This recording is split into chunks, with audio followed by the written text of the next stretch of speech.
We all love to trash talk bad bosses, but when I asked people what they thought the worst traits in a boss were, I didn't expect to get flooded with responses. Welcome to the Just Dumb Enough podcast, a show that acknowledges no one is always an expert by dispelling misconceptions with real experts. I'm your host as always, Colton Petrie. My guest today is Dr. Jennifer Nash. Jennifer and I were both sick at the time of this recording and decided to make the most of it, using her 2 decades of experience as a leadership coach to break down what makes a person a bad leader. With a whole host of responses from listeners just like you, we had no shortage of examples. But if you think it's all goofs, think again as we drop nuggets like this. And those employees were 50% more likely to have a heart attack or die of a stroke. Today's episode is great for venting if you have a subpar boss. Make a game of it and see how many points your leader can earn on the Just Dumb Enough survey. Hopefully, any of you that are listening to this that are leaders recognize a few things you can work on to be better. Let's hope we don't get fired after this.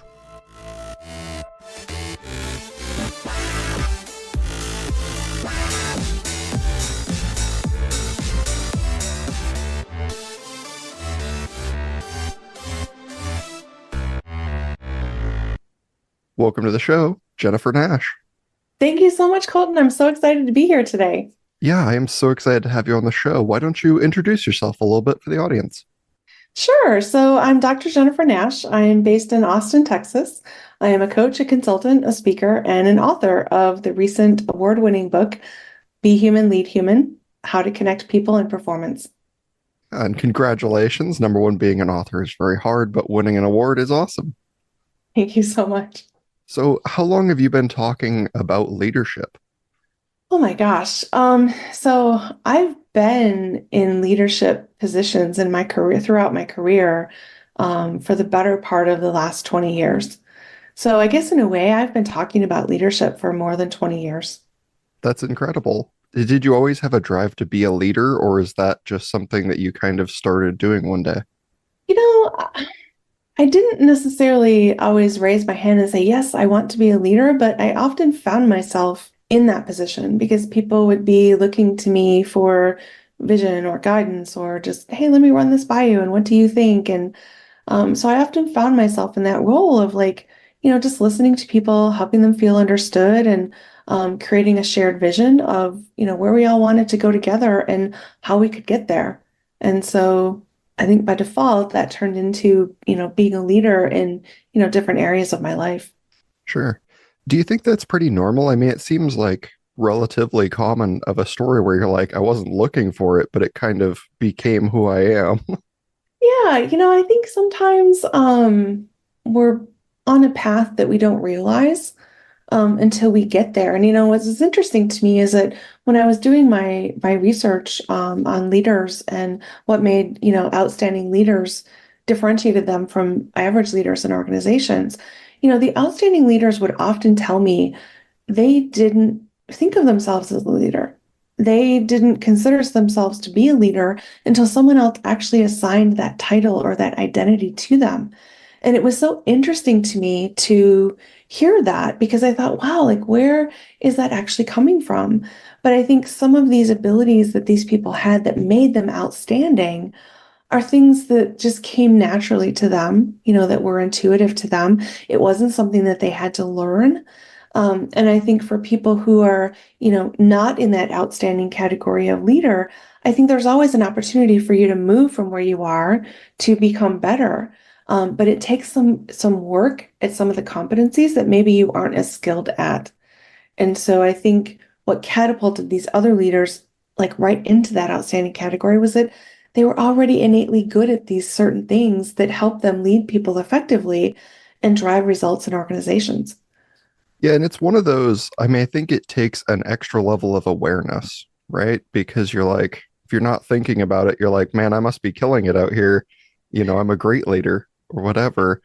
And I had kind of been introduced to something through your book called a 360 report that I had never heard of. Can you explain kind of what that is? Sure. So a 360 report is where person who is the leader wants to get some feedback on their performance. And so they ask the people around them, hence the 360 concept, to provide them feedback on, typically what they're doing well, what they're not doing so well. And then for clients that I work with, I also ask them to provide one suggestion on how that leader could be better and more effective at what they're doing. And so that typically is a 360 report. And then that comes back to the leader in the form of, a written report where we look at the strengths, we look at the weaknesses, and then the gap between where they are and where they want to go.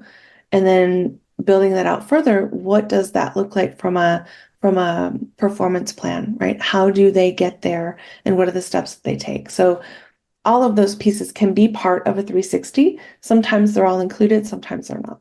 Is that usually like anonymous so you get the best feedback, or is it like I need to know where some of this comes from so I can know like what direction to lean?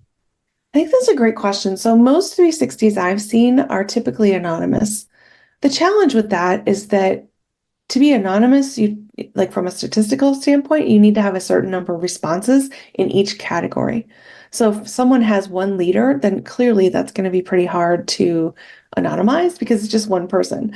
But if they have like 10 direct reports, then that may be a little bit easier to anonymize. And so it becomes a little less easy to understand who said what. Although we all do have a tendency to try to figure out who said what.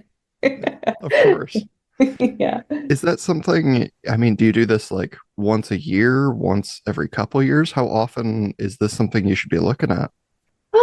So for typical organizations and a typical type of performance cycle, they will do a 360 once a year. If they are moving into, a people leadership role, then it's typical that they would have one perhaps when they move in.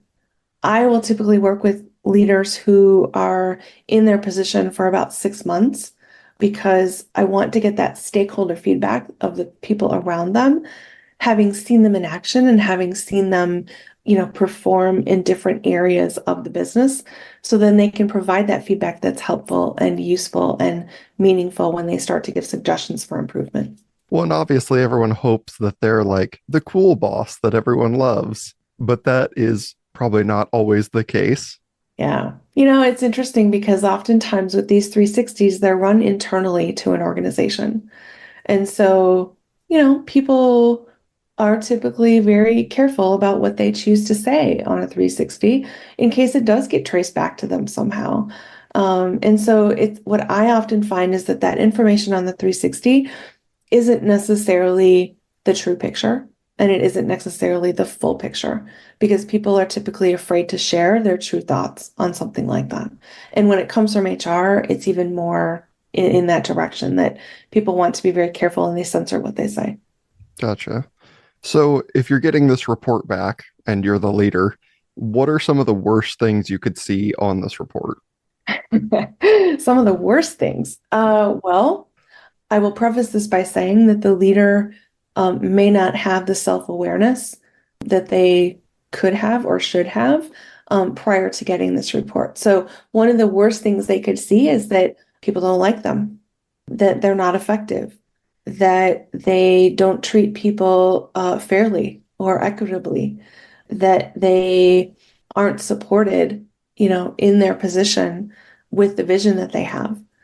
They may get some very personal feedback, where respondents share something about them on a personal level, not just a professional level. And so sometimes those comments can be very hurtful and very disheartening, if you will. I've had Certainly. some leaders tell me when they get their 360, and I would go through it and read it, and they would tell me that they just started crying when they read it because they were so upset by what people were saying. I've had other leaders tell me that they've gotten a 360 and it was the first time that they'd ever heard anything like that was on that report.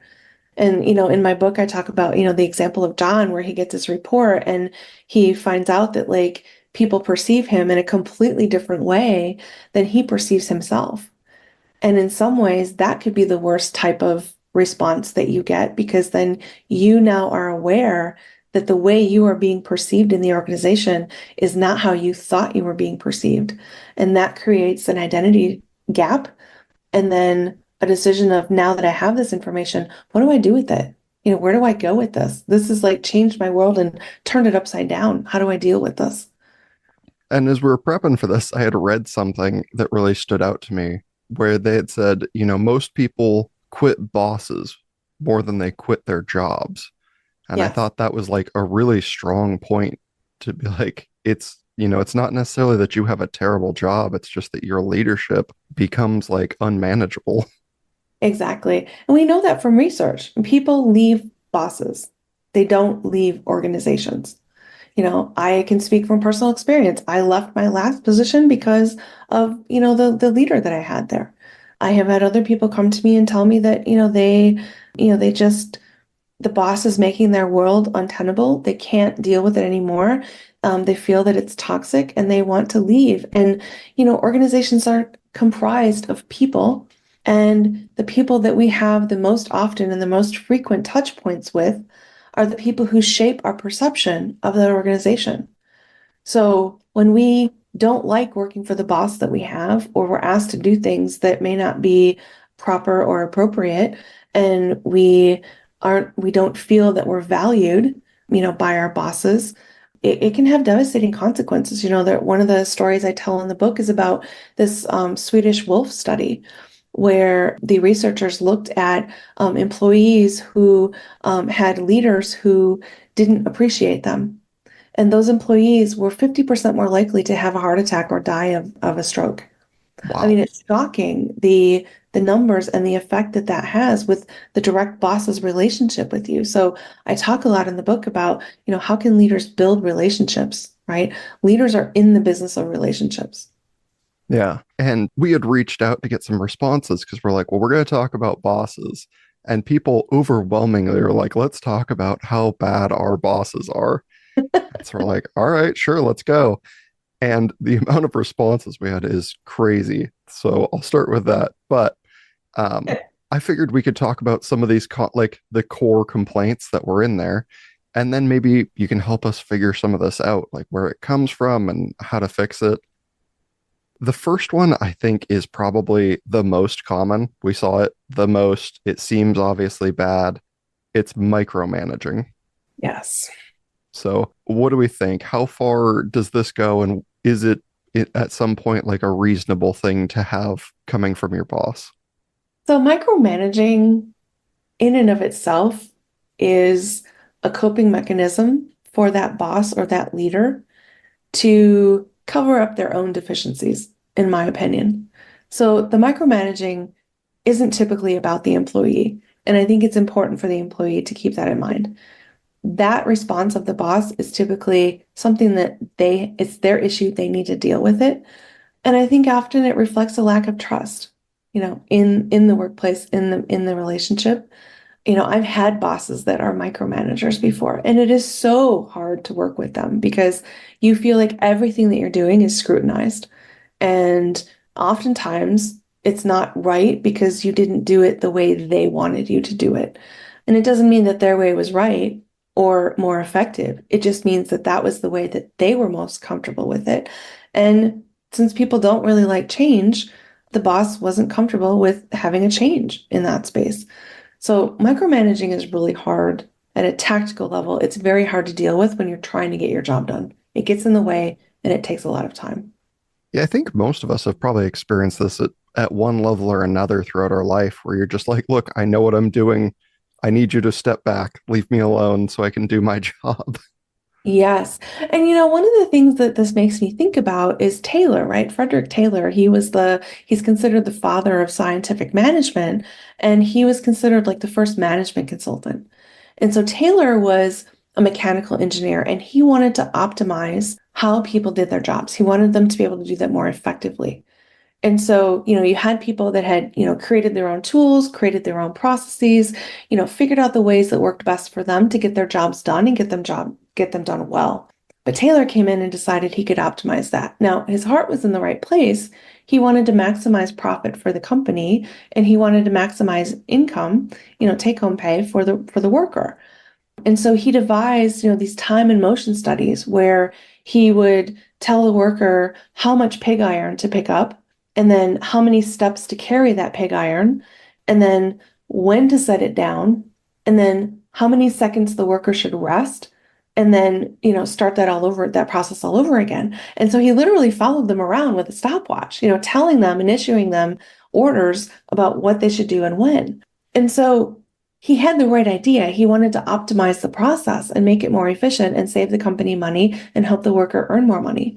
But the unintended consequence of that, that micromanagement essentially was that the worker lost, their autonomy. They lost their voice and they lost their agency over how they wanted to work and when they wanted to work and where they wanted to get their work done.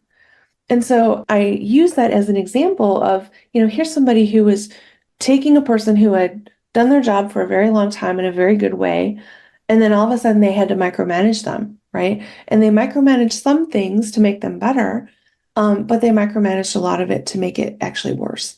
And so that's where we are in organizations today. We still have bosses who are micromanaging the process because I think one, the trust isn't there. Number two, they're not comfortable with change. And number three, they are uncomfortable with the changes that COVID have made in particular, even though we know from research that employees were more effective and productive during COVID than they were before or after.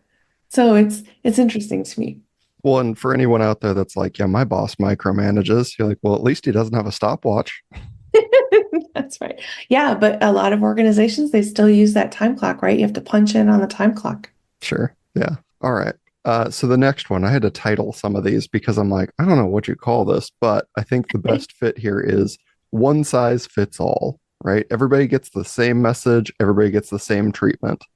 And that on its face seems to be pretty fair, but I think it probably has some weak points, right?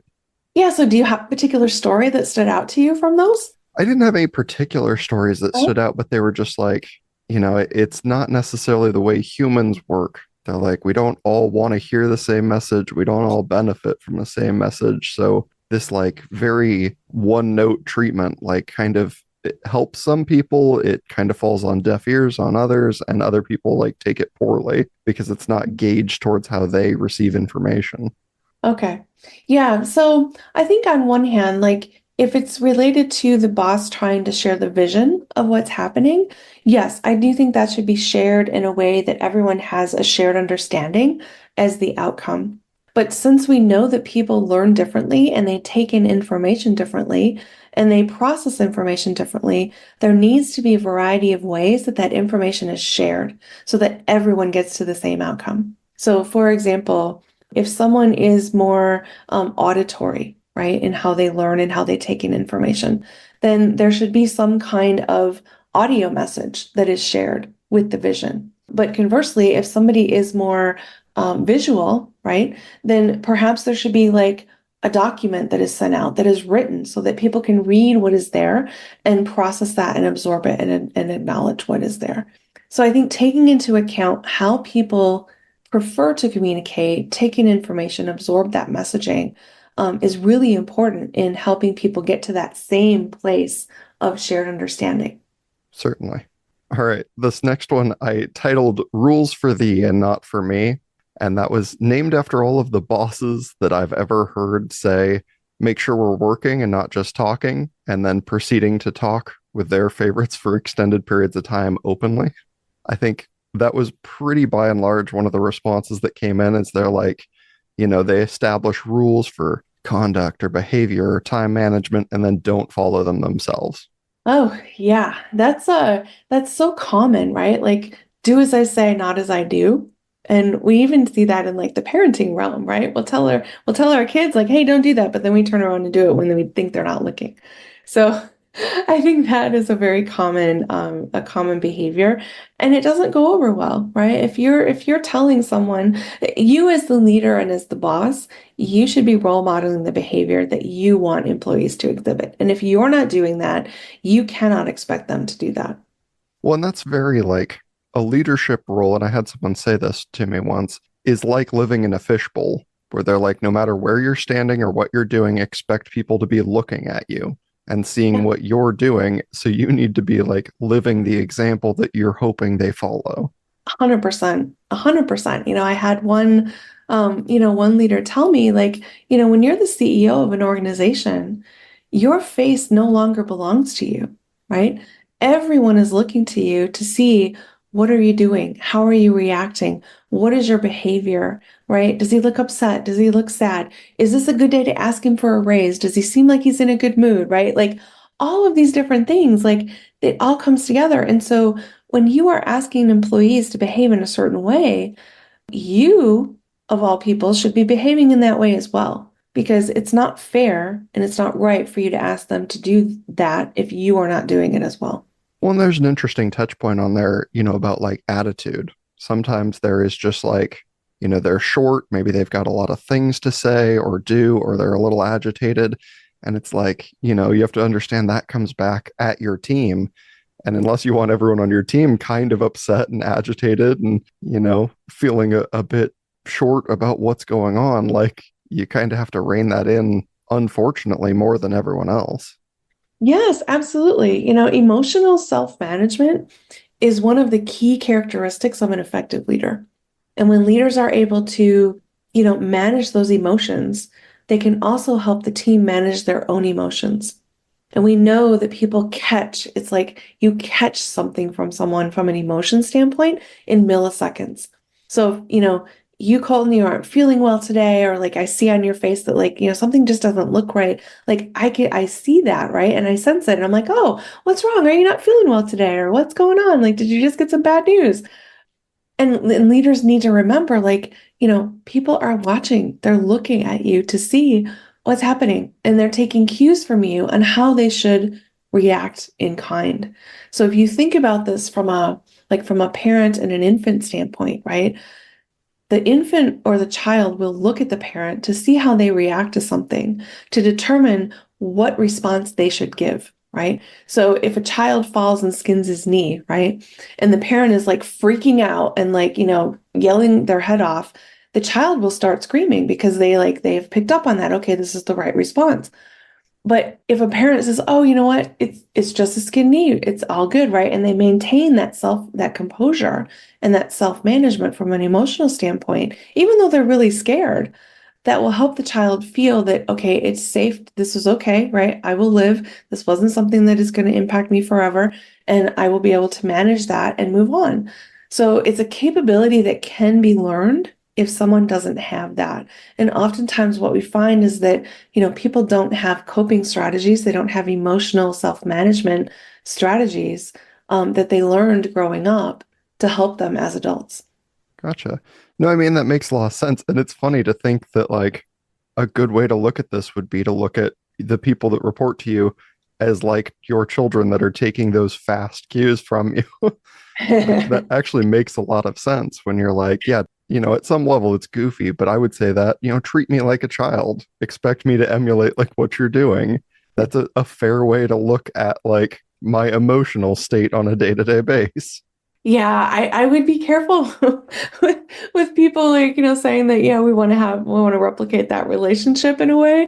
But I do agree with the point that, the people that are reporting to you will take their cues from you on how they should be thinking about or responding to something, because at the end of the day, we're role modeling the behavior that we see.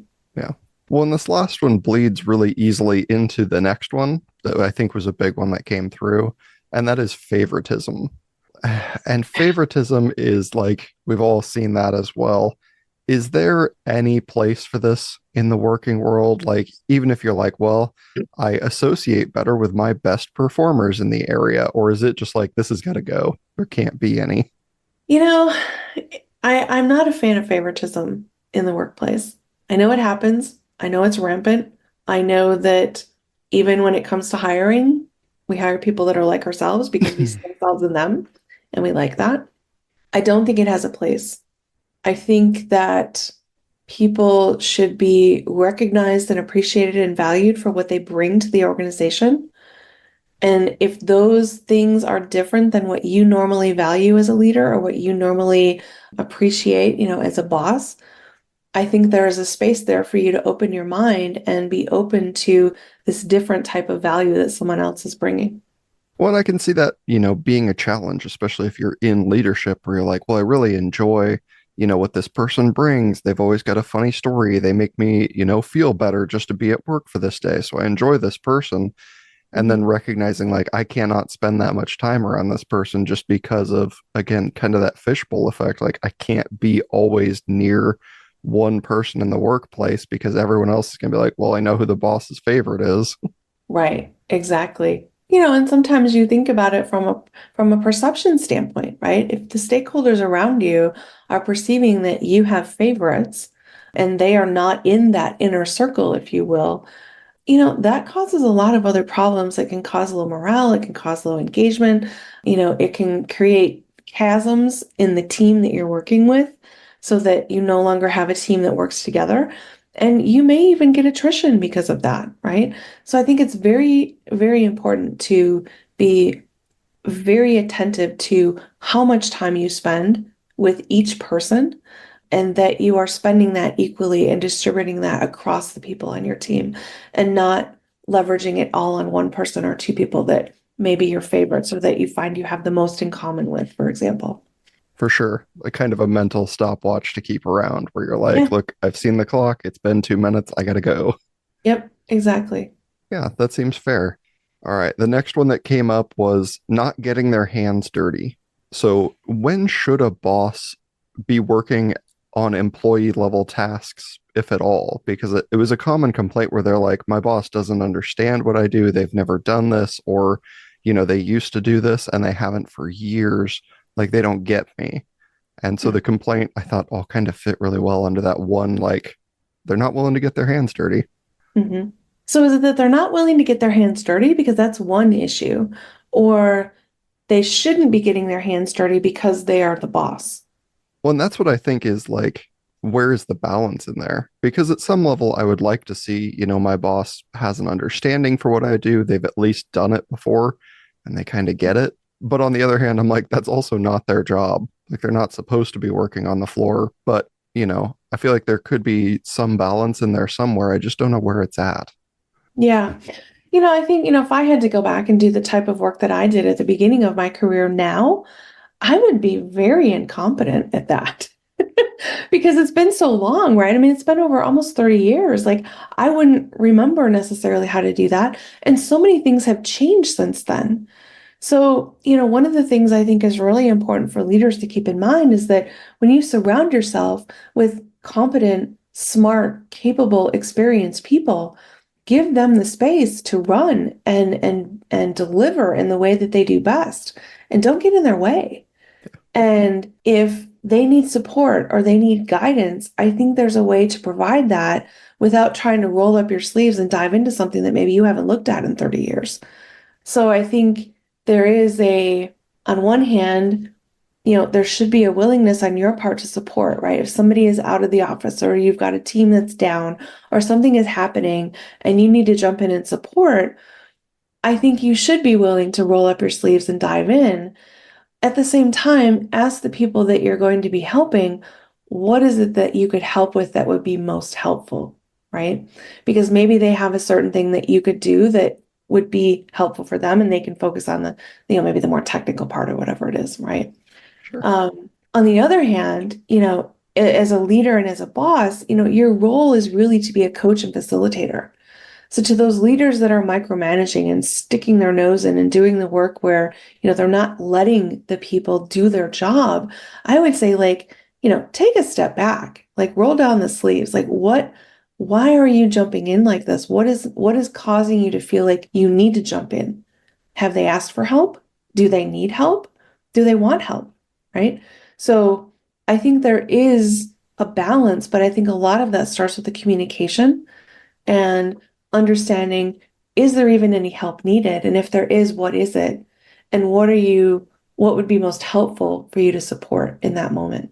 I think the best example I can remember of something like this was a job I worked at where they said, like, yeah, the CEO showed up one day and removed the tie and rolled up his sleeves and he like, worked alongside us to understand how hard we're working.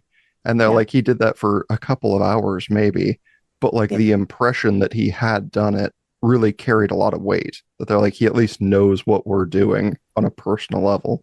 Right. Exactly. It makes me think of that show Undercover Boss. I Right. don't know if you ever saw that, where like, the CEO would get all like disguised and do their hair and makeup and stuff, and then they go in and they try to do, like the frontline job, for a lot of these workers. And it was comical in a way because they couldn't usually operate at that level and they didn't really know what to do or how to do it. And they didn't appreciate, like you said, how hard the people were working on the front lines to deliver the work that they had to do, or the conditions that they were in to do the work, or the lack of equipment or tools that they needed to do the job well that they weren't provided by the company. So that awareness, I think that Undercover Boss would help that, executive level person see, was critical in helping them understand and value and appreciate the people that are on the front line. And I think more organizations should do something like that, where maybe there's a rotation where, the CEO or the executive level leader goes out in the field and experiences what that's like. It creates a sense of teamwork, it creates a sense of community, and it creates a shared understanding of how hard that job is, what they're actually doing, and how they're contributing to the company and helping it go forward. Yeah, I certainly agree. I mean, I think it a little bit goes a long way, right? Because like I've certainly had bosses in the past where they like came into leadership and I'm like, oh, cool. Have you worked in this kind of job before? And they're like, no, I've never worked in this kind of job. And I'm like, oh, that's not a great response because now I know like you have no idea what we're doing. Like you get the technical view, but you have not, you haven't spent a mile in our shoes kind of a situation. Yeah. I'm like, oh, that kind of affects the way I'm going to look at you a little bit. Yeah, exactly. Exactly. I think that that firsthand view, and I think too, when you're up at the executive level, you're dealing with things that are so far removed from the human element of the business that I think there's a lot of value in taking a step back and remembering and putting yourself in that position to experience that. What is that like, right? This person may not have ever done this job, so let me learn from them. Put on the beginner's mindset and look at it through a different lens. It will give you a different view when you go back to that executive level. And when you're looking at spreadsheets and determining what strategy and vision are going to look like, how you shape that and how you frame that will be altered by what you learn on the front line. Certainly. These next two were very interesting to see because they came up separately, but I think they look at the same issue. So one said a focus on blaming people, which I think we all know, like not great. And the other said an inability to blame anyone. And I think these are like super different, but there also has to be a sweet spot somewhere in there, right? hmm hmm Yeah, I was just looking at a story online about a manufacturer. Someone had eaten a cookie, and apparently it had a peanut in it, and they were severely allergic to peanuts, and they died. Wow. And the company who had purchased the cookies from the supplier started pointing their finger at the supplier. And the supplier said, hey, like we clearly labeled the packaging with an update saying this could contain peanuts because we changed the nut from a soy nut to a peanut or whatever it was. And so we're going to point the finger right back at you, right? So these CEOs are pointing fingers and refusing to take blame. So that's, I think, the first scenario that you're talking about. And to me, that was so frustrating because, like, look, at the end of the day, somebody lost their life. And clearly the companies don't want to be engaged in a lawsuit, which is going to come, right? So they're trying to figure out who that's going to fall on. But it was so frustrating because I think from a human standpoint, the important part here is that somebody lost their life. And there needs to be some type of compensation made for that, or some type of acknowledgement made for that, that, a human being lost their life because of this product. And so that inability to lay the blame or pointing the fingers, it happens so often. And for me personally, like I would love to dig more into that from a psychological standpoint and figure out where does that inability to take blame or where does that, is it coming from legal? Is it coming from PR, right? Where is it coming from? Like, is it coming from damage control because now they're in crisis mode and they have to like figure out how they're going to manage this? Like, could it come from the human element? And let's agree to, maybe both companies share the responsibility, right? And maybe they share the financial outcome of whatever that lawsuit is going to be, right? I don't know. I think there's a lot of different ways to handle that. Yeah.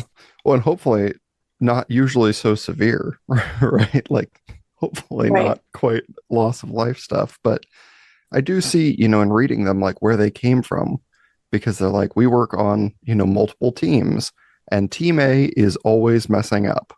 But all of us get the message that we are all messing up because we are all one big team. And I'm like, I could see how that would be very frustrating to be like, there's no blame because it feels like no one's being held accountable.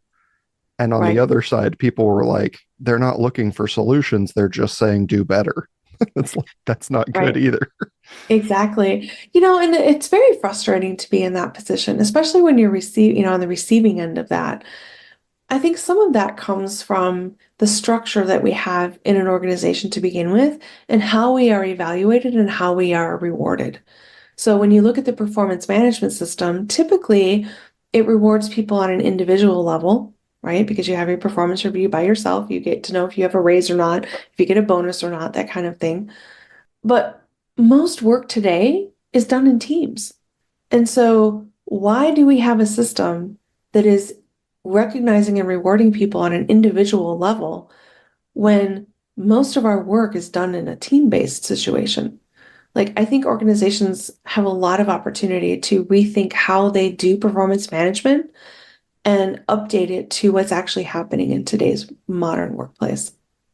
All right. So the next one, I just kind of labeled large and frequent goals because the complaints seem to be like specifically people saying, we have a really big day ahead of us. We have to work really hard.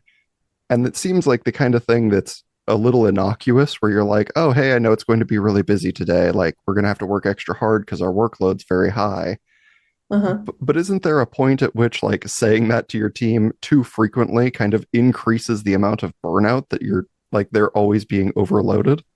You know, if you're in a situation where you're overworking your people every day, you have other issues in your organization that need to be addressed, right? So you are probably not staffed appropriately, right? Or you are probably not paying your people appropriately. Like there's probably so many other factors that are going into that.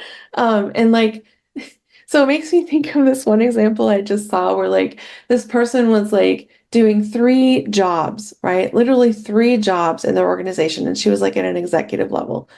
And there were two other people that had gone out on medical leave or whatever, just unexpectedly. And so the CFO had asked this person, hey, can you just like take over these other two jobs as well, right? So now this person's doing like five jobs, right? And she's like, I've been doing this now for 3 years. And she's like, I'm really tired. Like, this is a lot. This is too much for one person to handle.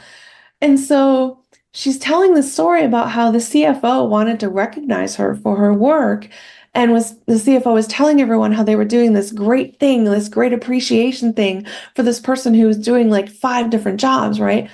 And so the person gets this award, mailed to them, right? And they open it and it is literally two packages of gummy candy. And the CFO was telling people how excited they were to like provide this person with this reward.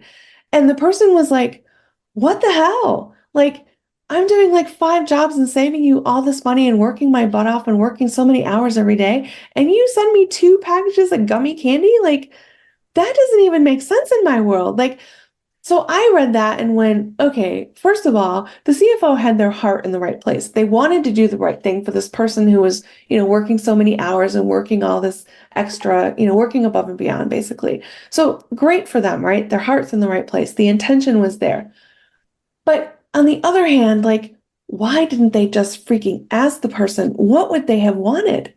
What would have been useful or helpful or meaningful for them to receive to know that they were appreciated by the company? Two packages of gummy candy doesn't cut it. I'm sorry.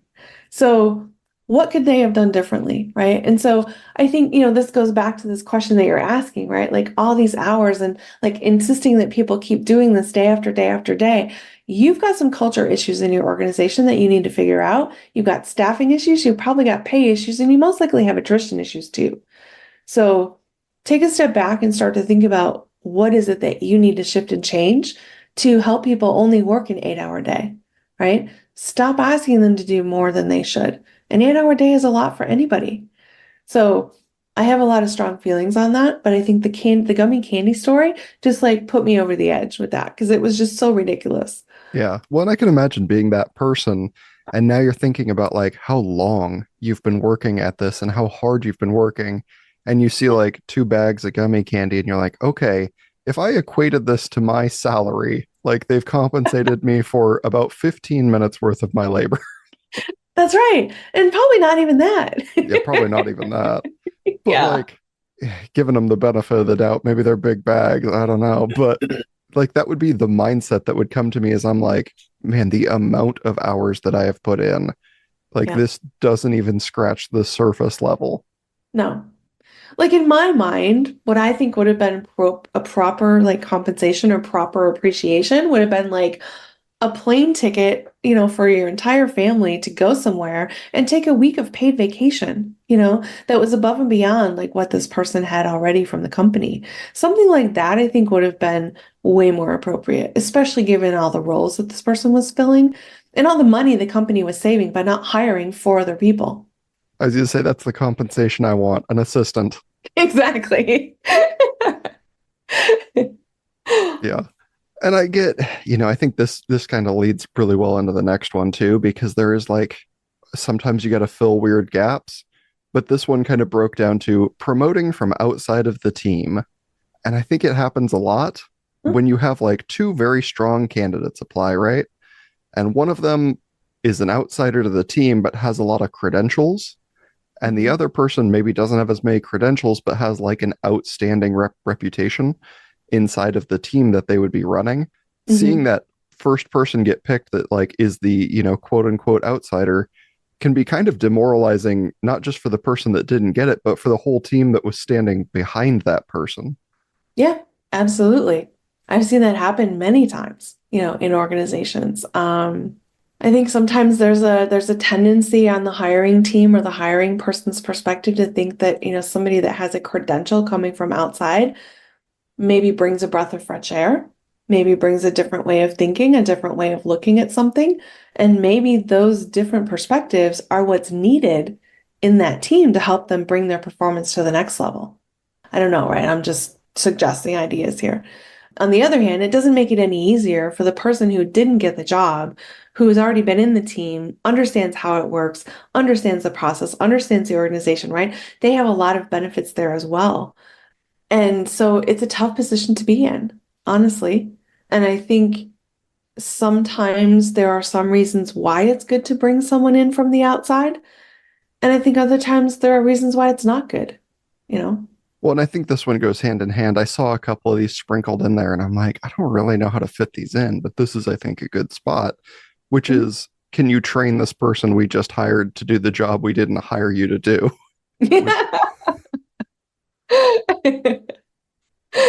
which is like, no, because you should have just hired me to do the job. Why would I train the new person to do my job?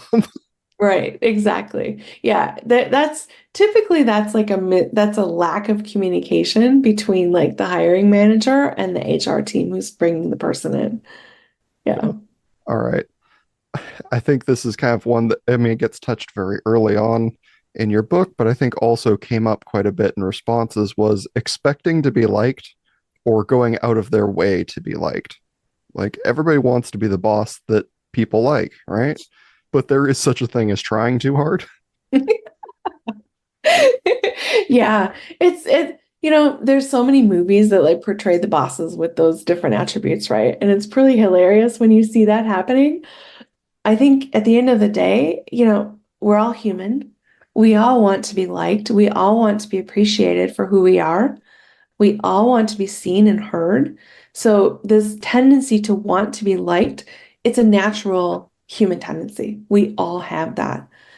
Having said that, as a boss, your job is not to be liked. Your job is not to be the best friend of every single person on your team. Your job is to bring the people together, provide them direction, and support them in how they need to get there and get the roadblocks out of the way so they can do their job. And I think a lot of bosses forget that. And when you create a clear vision and you create a team and bring together a team who works towards that vision, and everyone has clear roles and responsibilities, and everyone has the tools that they need to do their jobs well, including the skills that they need to know to do their jobs well, then when you get them to that point where they're delivering outstanding performance, guess what?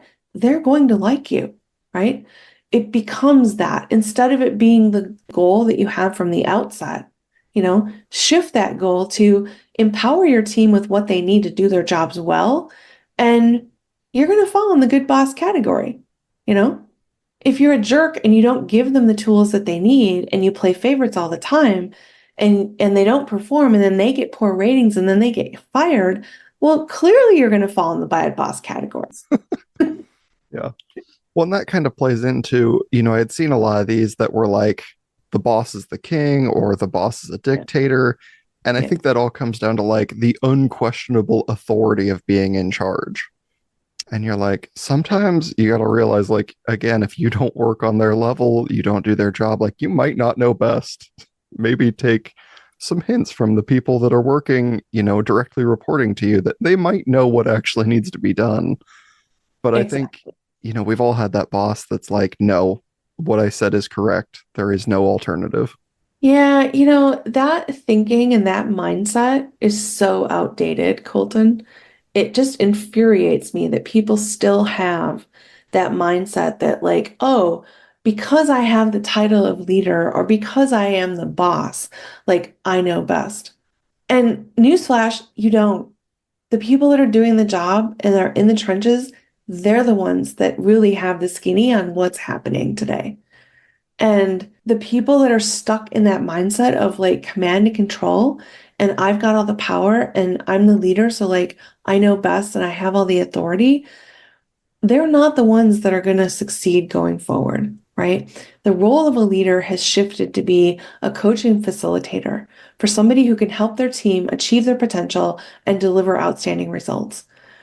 And leaders who know that and shift the authority and shift the power to their teams, right? And they're just the ones like facilitating the process. They're the ones who really are understanding what it means to be a leader today. Yeah, I mean, it certainly requires like a lot of awareness and understanding, like we've been talking about. You have got to know what your team's capable of, what you're capable of, and when they need you, because they don't always need you. Like you said, sometimes Right. they need you to just step back. Right. Right. Like, for example, like right now, like I'm onboarding a couple different VAs for my organization, right? And, they're new. So they don't have the context, right? Some of them are more experienced than others. And so for the ones that are more experienced, they don't need as much support, right? They understand business. They've worked for a while. They get what it means to like, work a job. So they don't need as much support. For the people who are, less experienced, who don't have as much experience in the role and doing that type of work, yeah, I've got to roll up my sleeves and help them and give them some more training and give them some more support so that they can be effective, right? And give them the tools that they need. So it matters, like, from a contextual standpoint, who the person is that is standing in front of you and what you need to give them so that they can be successful, right? You want to set them up for success. And since each person is different, each person has their own experiences, you need to accommodate for that and lead them in a way that works best for them, not for you. Yeah. Well, and this kind of came to the point that a lot of people also brought up, which was poor communication. And I Yeah. thought the most powerful one in here was they said either not following up on a request or forgetting to even follow through with the request. So like, oh hey, I asked about that thing you asked about and they said no. Like not even getting that information versus like, oh hey, I forgot to ask. Like I know you Yeah. asked me to ask up the chain, but I just forgot entirely. Yeah. Yeah. I think, as a leader, like Your job is 100% to make sure that your people have what they need to do their jobs.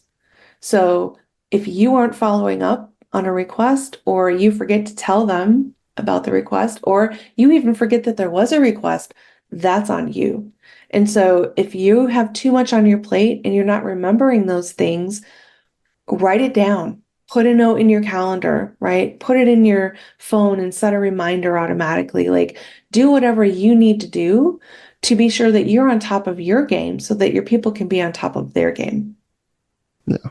The one that followed this I thought was very interesting. They said avoids conflict at all cost, even becoming unavailable or absent. Wow. Okay, I'm not surprised by this. Most people are conflict avoidant, right? We don't want to have the messy conversations. We don't want to have the uncomfortable conversations. And typically we don't want to have them because they make us uncomfortable, right? It's not that it's going to make the other person uncomfortable, but we don't necessarily have the tools and the skills, and we weren't trained or taught how to do that. So to be fair to the leaders, most of the time, they don't have the skills they need to do those kinds of things. On the other hand, it doesn't do anyone any favors if you're not being straight with them, if you're not having the conversations that you need to have so they can develop and grow and gain the skills they need. So if you're uncomfortable delivering bad news, or you're uncomfortable having a difficult conversation because there's personality conflict or because there's conflict within the team, then you need to get some skills in that space so that you can do that part of your job better. Yeah. It's certainly one of those like, look, conflict sucks. Nobody Yeah, wants to be in conflict, but that is part of your job now. And if you're not developing those skills, like you're doing a disservice to your job in itself and to your team by like not getting the training you need, not working on exactly. the things you have to work on. And I think that was the Exactly. one that like really got me in their complaint was like becoming absent. Like they've left work, they've gone on vacation because bad news is coming. Yeah, exactly. I mean, that is the extent to which people will avoid conflict because they dislike it so much. Like psychologically, like our brains like things resolved. Our brains like things when they are solved and have solutions and everything is running smoothly. Like our brains actually default to that. They want that type of, because whenever you think about like when there's a decision that is unresolved, right? It's still in question. Your brain is working overtime to solve that because it doesn't like things that are unfinished and unsolved.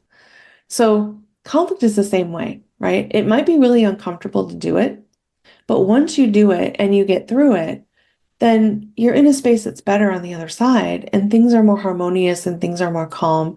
And, from that emotional management standpoint we were talking about earlier, you can help your team through that conflict too by just maintaining that emotional status quo, right? That equanimity. And so if you don't have the skills to be confident in handling conflict and handling crisis to the extent that you're going on vacation and avoiding it, that's probably a sign that you need to gain some skills and gain some comfort from learning more about how to handle conflict. Certainly. And I think it kind of, this last one leans a bit both on the last two, which was a boss that gives no feedback or only bad feedback. Mm, And I'm like, I think we've all had that boss that you're like, I don't know if I've ever heard them say good job. yeah, that's so demoralizing, right? Yeah. Yeah, like so often, like in my research for the book, I would hear, well, I don't need to tell them that they're doing a great job because they're getting paid. Like that should be value enough. Like that should be pat on the back enough. I mean, I'm not their parent. I don't need to pat them on the back or handhold them and tell them they did a great job. Like that's not what I'm here for. I heard that a lot. And so it goes back to the role of like, what do leaders believe their role to be? I think that for people, everyone wants to feel appreciated. And not only do they want to feel appreciated for the work that they do, they want to be appreciated for the human being that they are, right? For the talents and skills that they have, that they're bringing all of that to their work. And so when you miss an opportunity to tell someone that you appreciate the great job that they did, or just even say thank you in front of others, or ask them how they want to be appreciated, right? Because some people maybe don't want that public recognition. Maybe they want like a private email, or maybe they want just a handwritten note, or maybe they want something that, you know, like a gift card or whatever it is that like shows them that they are appreciated and that they're valued. Taking the time to do that and figure out what each person wants and then appreciating them in that way helps you be what I call, a human leader in my book. And so I think as humans, we want to know that we're doing a good job. We want to know that we have value and that we're bringing value to the organization. And so for a boss to just take 2 seconds and say, hey, that was a great job, or I really appreciated what you did with, that report that looked so good that we gave to the executive team meeting today or whatever, right? Taking the time to do that goes a long way. It certainly does. And, as with all this, I'm sure I could sit here and read these complaints all day. I genuinely Yeah. like to see, like, oh, wow, what are people going through? But Yeah. I think it all boils down to, like, there's a lot of ways to be a bad boss. In general, there's just a lot. And there are so many good ways to be a great boss. And it doesn't take a lot of effort to go from that bad boss side of the equation to the good boss side of the equation. You just have to be aware, first of all, that the actions and behaviors and beliefs that you have are creating this bad boss scenario, right? And I will say it's important to distinguish between like the bad part of the equation and the boss part of the equation, right? Separate the problem from the person. So I often hear like, that boss is toxic, right? And what I often will say in return to someone is, look, that boss, that person, that human being is not a toxic person. It's the behaviors that are toxic, that are causing this bad environment for you. So let's separate that and then let's address that in that way, right? And sometimes that will help to gain some perspective and Yeah. start to shift the momentum from that bad boss column to the good boss column. Well, and I think that's like would be the good thing to leave people on, right? Is Yeah. it looks like a bleak world. Like we've read all of these, negative things people have to say about their bosses, but there is some like rays of sunlight out there that let you know you have a good boss, right? Absolutely. Absolutely. If you have a boss who appreciates you and says thank you without you asking for it, hey, that probably puts them on the good boss side. If you have a boss that recognizes that, when you come to work, an organization isn't just a place where you work, it's a place where you get to grow and develop as well.